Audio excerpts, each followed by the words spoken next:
So I think these are all things we have to remember when it comes to these situations where somebody who's seemingly perfectly fine disappears and then their car is found out in the middle of nowhere and they're never found again.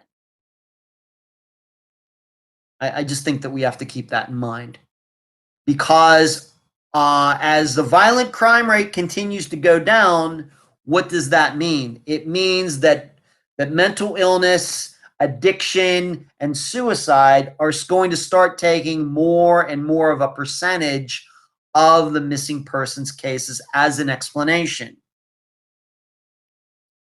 So, Antonia, I know that's a little bit of a complicated answer. I see you and you're watching tonight. Thank you very much for watching tonight, and thank you for the great question. But that's the answer. I think a lot of these situations where cars are abandoned can be connected to drugs, mental illness, and suicide. Now, that doesn't mean all of them. There's certainly some cases that I think we've covered where cars have been found and the person was murdered. There's let me see. There's one in particular that I'm thinking, and maybe just because it happened, his car was found in the Tampa area. Let me find him real quick. I don't like forgetting missing persons' names, but it's right here. Here he goes. Greg Brooks, who disappeared from Castleberry, Florida, and then his car was found right over here in Tampa. That's a situation where I think he was murdered and his car was ditched. We could talk about Rebecca Henderson. Her car was found where she was into drugs and other things. I think we can look at her as, maybe, overdosing or maybe somebody giving her a hot shot. Some of the other ones, not so short. Recently, Eric Alvarado. I do not agree with many of you. Many of you believe that he did not park his Jeep out on that highway. The way I look at it, I think he did.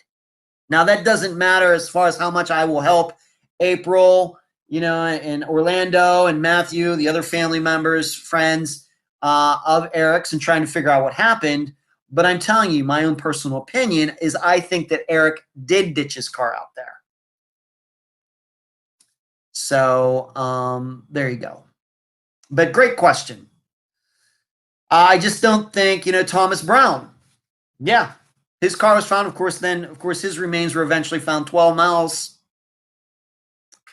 And we're still arguing over whatever, what we think happened with that. Very strange circumstances.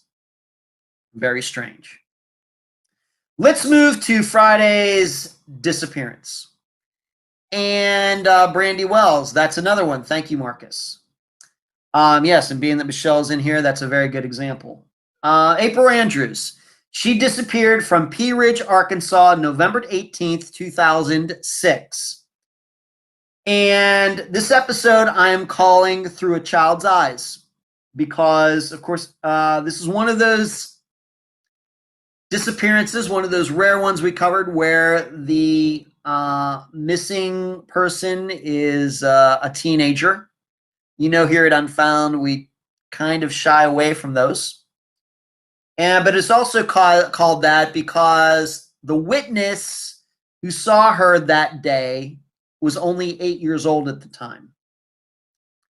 And that's why I'm calling this Through a Child's Eyes. And it has to do with innocence and, us being adults and, really knowing how the way the world works.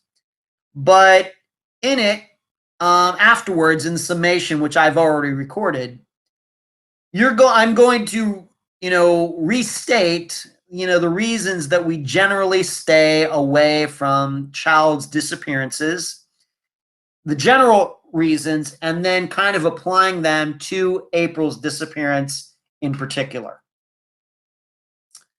And as we were talking, earlier about Gannon Stock and how he disappeared, just, as an example, just imagine if we didn't have the video. Just imagine that.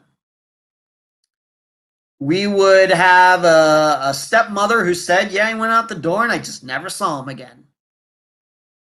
And how many people would believe her?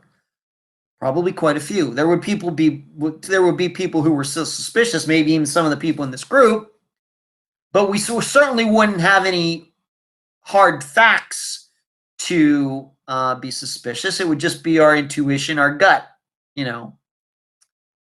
Well, that's what makes covering child's disappearances so difficult, is because you don't know who to trust. You don't. Why? Because in a majority of cases, it is parents, stepmothers, stepfathers, biological mothers and fathers who cause their children's disappearance. And so you don't know if you can trust them when you talk to them. And once again, Gannon Stock's situation, his disappearance would be a perfect example. So that is the disappearance for this Friday. You're going to hear probably many of you who have watched this show before have heard me, talk about it. But now the listeners as a whole are going to hear it in the summation for the episode, where once again I'm going to state some of the reasons. I'll state a reason that we shy away from a missing children disappearance, a child's disappearance, and then state something from April's actual case as an example of that.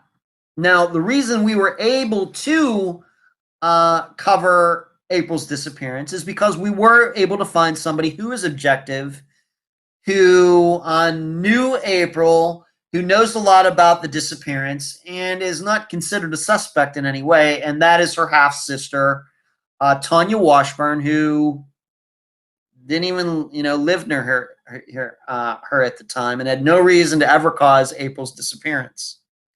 And she is the one who has been running April's Facebook page for over 10 years now. So we were able to talk to her about April's disappearance. And once again, it's April Andrews. She disappeared from Pea Ridge, Arkansas. We've covered a lot of disappearances in Arkansas over the last 3.5 years. November 18th, 2006.